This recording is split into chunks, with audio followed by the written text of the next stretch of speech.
जय श्री राधे कृष्णा।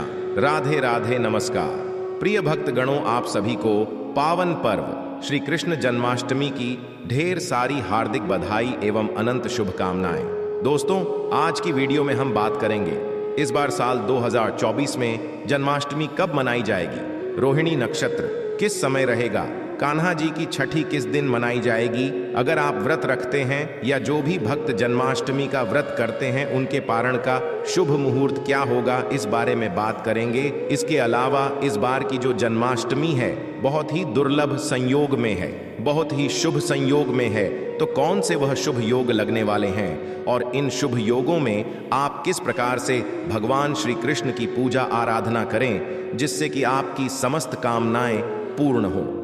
जन्माष्टमी से एक दिन पहले आपको किन किन बातों का ध्यान रखना है, इसके साथ साथ ही अगर आपके पास पर्याप्त सामग्री नहीं है तो आप कम सामग्री में भी भगवान कृष्ण की पूजा कैसे करें, किन नियमों का पालन आपको करना चाहिए, व्रत कब और कैसे खोलना चाहिए। इसके अलावा रात के 12 बजे भगवान कृष्ण के जन्म के समय आपको पूजा किस तरह से करनी है। अगर आपके पास लड्डू गोपाल नहीं है तो भी आप जन्माष्टमी के दिन बड़ी आसानी से पूजा कर सकते हैं। किन मंत्रों का जाप आपको करना चाहिए, संपूर्ण जानकारी जन्माष्टमी से संबंधित हम आपको देने वाले हैं। आपको कोई और वीडियो देखने की ज़रूरत ही नहीं पड़ेगी, बस इस वीडियो को शुरू से अंत तक पूरा ज़रूर देखें। लेकिन दोस्तों, उससे पहले आपसे निवेदन करते हैं कि वीडियो को लाइक ज़रूर करिए। जय श्री कृष्णा। प्रिय भक्त गणों, जब जब पाप और अधर्म हद पार करता है तब तब भगवान पृथ्वी पर अवतार लेते हैं और अपने भक्तों की रक्षा करते हैं। श्रीमद् भागवत पुराण के अनुसार द्वापर युग में भगवान श्री कृष्ण का जन्म अष्टमी तिथि रोहिणी नक्षत्र, लग्न वृषभ राशि और बुधवार की मध्य रात्रि भगवान विष्णु ने अपना 8वां अवतार श्री कृष्ण के रूप में लिया था। इस साल जन्माष्टमी के दिन वैसा ही योग बनेगा जैसा द्वापर युग में कृष्ण के जन्म के समय था। इसे जयंती योग कहा जाता है। तो इस बार जन्माष्टमी पर दुर्लभ जयंती योग भी रहेगा। इस दिन लोग उपवास करते हैं और रात्रि के समय बाल गोपाल का जन्म होने के बाद विधिवत रूप से पूजा अर्चना करते हैं। बहुत से लोग इस दिन व्रत रखते हैं और भगवान श्री कृष्ण के बाल स्वरूप जो कि लड्डू गोपाल जी हैं उनकी पूजा आराधना की जाती है। बाल स्वरूप में भगवान श्री कृष्ण की पूजा आराधना इस दिन जो भी भक्त पूरे श्रद्धा भाव से करते हैं, विधि विधान से इनकी पूजा करके व्रत के नियम का पालन करते हैं, उनकी समस्त कामनाएं भगवान श्री कृष्ण अवश्य पूर्ण करते हैं। आइए सबसे पहले जा लेते हैं जन्माष्टमी के दिन जो पूजा का शुभ मुहूर्त रहने वाला है उसके बारे में। भाद्रपद मास के कृष्ण पक्ष की अष्टमी तिथि को भगवान कृष्ण का जन्मदिन मनाया जाता है, जिसे कृष्ण जन्माष्टमी के नाम से जाना जाता है। और 26 अगस्त सोमवार के दिन जन्माष्टमी का व्रत रखा जाएगा। इस बार भाद्रपद मास के कृष्ण पक्ष की अष्टमी तिथि 26 अगस्त सोमवार को सुबह 338 से शुरू होकर 27 अगस्त मंगलवार की सुबह 219 तक रहेगी। इसीलिए 26 अगस्त को ही जन्माष्टमी का त्योहार मनाया जाएगा। अब जानते हैं जन्माष्टमी के दिन पूजा का जो शुभ मुहूर्त रहने वाला है उसके बारे में। इस साल भगवान श्री कृष्ण का 5 वाम जन्मोत्सव मनाया जाएगा। अभिजीत मुहूर्त इसे शुभ समय माना जाता है और इस दौरान भी आप कृष्ण भगवान का पूजन कर सकते हैं।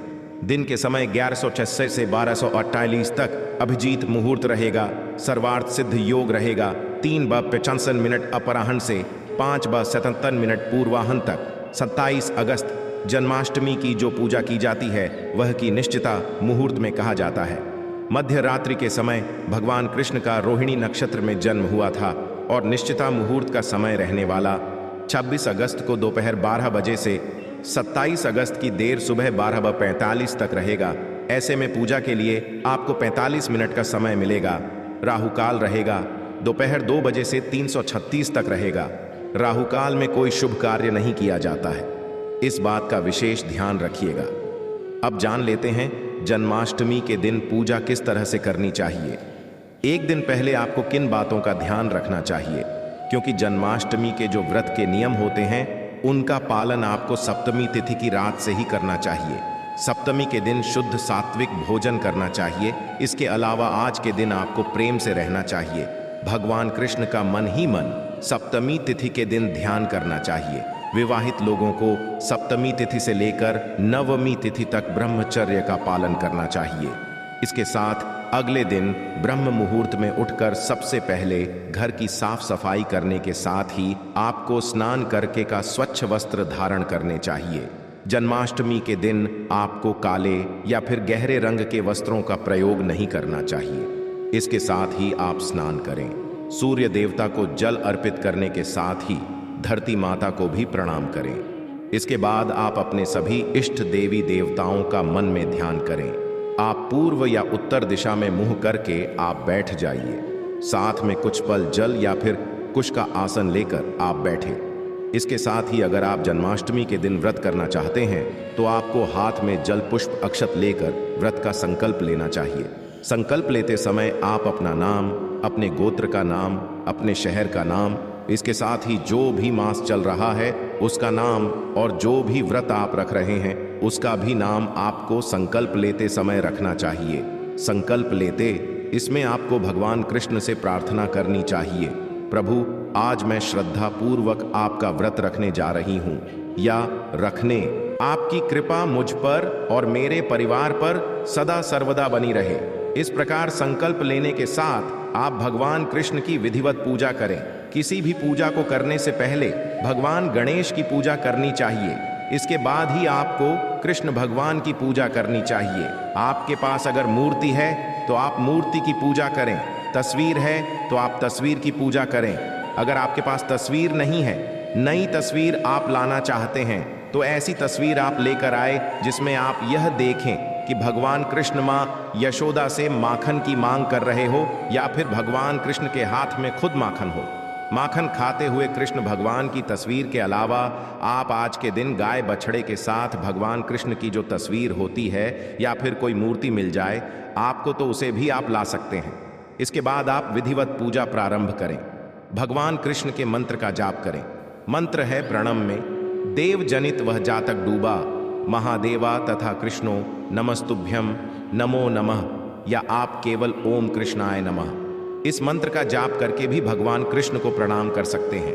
अगर आपके पास लड्डू गोपाल नहीं है, भगवान कृष्ण की कोई भी तस्वीर, कोई भी प्रतिमा नहीं है, तो आप अगर भगवान विष्णु की पूजा करते हैं तो भगवान विष्णु को भी आज के दिन आप अपने मंदिर में स्थापित कर उनकी विधिवत पूजा कर सकते हैं, क्योंकि भगवान विष्णु का ही स्वरूप माने जाते हैं। कृष्ण भगवान इसलिए आपको आज के दिन परेशान होने की बिल्कुल भी आवश्यकता नहीं है। मन में किसी भी प्रकार का भय, संशय आपके मन में नहीं होना चाहिए।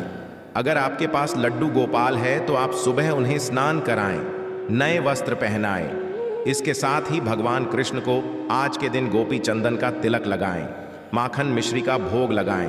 भगवान कृष्ण के साथ साथ मां यशोदा जी का ध्यान करें। देवकी वासुदेव का भी ध्यान करना चाहिए। भगवान कृष्ण और बलराम को आज के दिन एक एक राखी जरूर अर्पित करनी चाहिए, जो अविवाहित का न्याय कहा जाता है। अगर मन चाहे जीवन साथी से विवाह करना चाहती हूँ या फिर अगर समय से विवाह नहीं हो पा रहा तो विवाह संबंधी परेशानियों को दूर करने के लिए भी जन्माष्टमी के दिन भगवान कृष्ण और बलराम को एक एक राखी बांधनी चाहिए या फिर उन्हें अर्पित करनी चाहिए। आप घर में भी यह काम कर सकते हैं या फिर चाहे तो मंदिर में भी आप राखी अर्पित कर सकते हैं। जो भी फल फूल आपके पास है आप उन्हें चढ़ाए। इसके साथ ही अगर संभव हो तो दूध से बनी मिठाइयों का भोग आप भगवान श्री कृष्ण को लगाएं। ध्यान रखना है, जन्माष्टमी के दिन जो भी हो भोग आप भगवान श्री कृष्ण को सुबह शाम के समय लगाते हैं, उसमें आप तुलसी के पत्ते रखकर ही भोग लगाएं। कहा जाता है बिना तुलसी के भगवान कृष्ण अपना भोग स्वीकार नहीं करते हैं। निसंतान लोग आज के दिन भगवान कृष्ण के बाल तो रूप लड्डू गोपाल की पूजा संतान प्राप्ति की कामना से कर सकते हैं। इसके लिए आप जन्माष्टमी के दिन लड्डू गोपाल जी को पंचामृत स्नान कराने के साथ ही नए वस्त्र पहना सकते हैं और उन्हें आज के दिन आप चांदी की या फिर बांस की बांसुरी भी अर्पित कर सकते हैं। इसके अलावा संतान गोपाल मंत्र का जाप ऐसे दंपतियों को करना जो कि संतान प्राप्ति की कामना से इस व्रत को कर रही है, पूजा कर रहे हैं या फिर संतान संबंधी किसी भी परेशानियों के निवारण के लिए भगवान कृष्ण की पूजा आज के दिन आप कर रहे हैं। भगवान कृष्ण के आगे धूप दीपक जलाकर उनकी पूजा करें। कृष्ण चालीसा का पाठ करना चाहिए। जो भी मंत्र आपको आते हैं उनका आप जाप कर सकते हैं। श्रद्धा पूर्वक और मन में अटूट विश्वास रखकर भगवान कृष्ण की पूजा करें और उनसे प्रार्थना कीजिए कि आपके जीवन में जो भी समस्या है या जो भी मनोकामना पूर्ति के लिए आप व्रत रख रहे हैं या केवल पूजा भी कर रहे हैं तो उसे स्वीकार करें। जन्माष्टमी के दिन भगवान कृष्ण के जन्म की कथा जरूर सुननी चाहिए। अगर आप कथा सुनना चाहते तो हमारे चैनल पर भगवान कृष्ण के जन्म की कथा भी आपको मिल जाएगी। अगर आपने उस कथा को नहीं सुना है तो आप हमारे चैनल पर इस कथा को सुन सकते हैं। इसके साथ ही आरती करनी चाहिए। सबसे अंत में क्षमा याचना करनी चाहिए। जन्माष्टमी के दिन कुछ लोग तो निराहार रहकर निर्जल रहकर व्रत करते हैं। अगर सब्जियां भी नहीं खानी चाहिए, उनमें बहुत सारे छोटे छोटे जीव हो सकते हैं तो वह जीव हत्या के समान हो जाता है। तो इस दिन जीव हत्या या जीव को नुकसान नहीं पहुंचना चाहिए, इससे बड़ा पाप लगता है। भगवान क्रोधित हो जाते हैं। आपको शुद्ध सात्विक भोजन ही करना चाहिए। अब जो व्रत रख रहे हैं उन्हें इन सभी पदार्थों के अलावा अनाज का सेवन नहीं करना चाहिए। साधारण नमक नहीं खाना चाहिए। आवश्यकता हो तो सिर्फ सीधा नमक खा सकते हैं। इस दिन हींग, हल्दी, सरसों का तेल आदि नहीं खाना चाहिए। मटर भी नहीं खाना चाहिए। इस दिन गेहूं, चावल, दाल नहीं खानी चाहिए। ना ही कोई ऐसी मिठाई खाए जिसमें अनाज मिला हो, जैसे बेसन की मिठाई खाने से बचे, क्योंकि इस दिन अनाज खाना पाप होता है। इससे भगवान कृष्ण रुष्ट हो सकते हैं। दोस्तों, इस व्रत में ऊर्जा को बरकरार रखने के लिए सूखे मेवे यानी ड्राई फ्रूट्स का सेवन कर लें। व्रत की शुरुआत अगर आप अखरोट या बादाम खाकर करेंगे तो इससे आपको दिन भर ऊर्जा मिलती रहेगी, कमजोरी महसूस नहीं होगी। इस तरह आप तरबूज, अंगूर जैसे से पानी वाले फलों का सेवन कर सकते हैं। इसके साथ ही अगर आप चाहते हैं कि पेट भी भरा रहे तो आप केला, पपीता, सेब और अमरूद जैसे मौसमी फलों का सेवन भी कर सकते हैं। जन्माष्टमी के व्रत में आप दही की लस्सी का सेवन कर सकते हैं। इससे आपको बार बार प्यास भी नहीं लगेगी और पेट भी भरा हुआ महसूस होगा। आप चाहे तो साबूदाने की खिचड़ी या खीर बनाकर इसका सेवन कर सकते हैं। कुत्तों के आटे के पराठे का, समा के चावल का सेवन भी आप कर सकते हैं। याद रखें, रात 12 बजे की पूजा के बाद भी आप फलाहार यानी व्रत का खाना ही खाएं। अनाज का सेवन न करें। व्रत खोलने पर एक साथ बहुत सारा खाना न खाएं। व्रत के पारण के समय बहुत लोग पकौड़े, पापड़, कुत और सिंघाड़े की पूरी ऐसी चीज़ों का सेवन करते हैं जो कि उचित नहीं है। इस तरह के पदार्थों से आपको सेहत संबंधी दिक्कतों का सामना करना पड़ सकता है। विधि विधान से इस पर्व को मनाएं। इस जन्माष्टमी पर कृष्ण भगवान आपके घर आएं, माखन मिश्री खाएं और आपके जीवन के सारे दुख और कष्ट दूर भगा ले जाएं। उम्मीद करते हैं आपको पसंद आएंगी। तीज त्योहार से संबंधित जानकारी और व्रत कथाओं के लिए हमारे चैनल को सब्सक्राइब करके बेल आइकन का बटन अवश्य ही दबा दें। जय श्री राधे कृष्ण।